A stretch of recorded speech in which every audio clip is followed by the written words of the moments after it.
বাংলাদেশের গভর্নমেন্টকে আমি বিনীত অনুরোধ জানাবো, শ্রম মন্ত্রণালয়কে অনুরোধ জানাবো, এয়ারপোর্ট অথরিটিকে অনুরোধ জানাবো, আমার শ্রমজীবী ভাইদের সাথে ভালো আচরণ করুন। বিশেষ করে যতগুলো দূতাবাস আছে, আমার শ্রমজীবী ভাইদের যে কোনো কাজকে অগ্রাধিকার ভিত্তিতে আপনারা সার্ভিস দিন। এটা দিতেই হবে। তারা ভালো থাকলে ভালো থাকবে বাংলাদেশ। তাই শ্রমজীবী যারা আছেন মনক্ষুণ্ণ হবেন না, মন ছোট করবেন না। You are the superhero. You are the superhero. You are the remittance fighter of our country. এজন্য রাস্তা দিয়ে যখন হাঁটবেন, বুক ফুলিয়ে হাঁটবেন, আর বস্তা ভরে টাকা নিয়ে দেশে ফিরবেন। ঠিক কিনা বলেন? বুক ফুলিয়ে হাঁটতে হবে।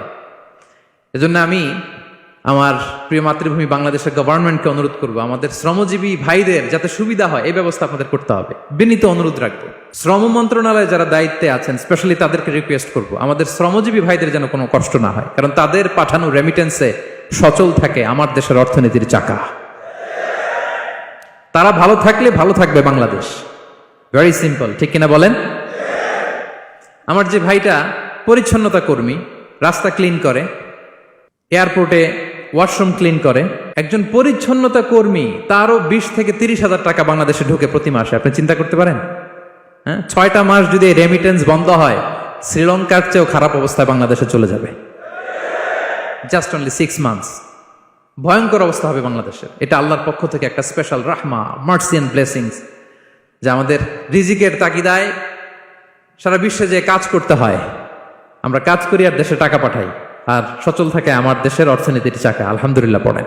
জন্য শ্রমের কোনো বিকল্প নাই।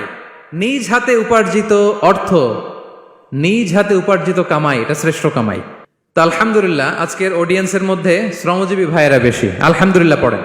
এটা আমাদের সৌভাগ্য। এই যে বাংলাদেশে এখন চাকরি নাই, চাকরির বাজার মন্দা, মাস্টার্স পাস করে বেকার টোটো কোম্পানির ম্যানেজার, এরকম আছে না নাই? তার বিপরীতে আল্লাহ তাআলা আপনাদেরকে মালয়েশিয়া নিয়ে আসছে। প্রতি মাসে আপনি টাকা পাঠান, আলহামদুলিল্লাহ।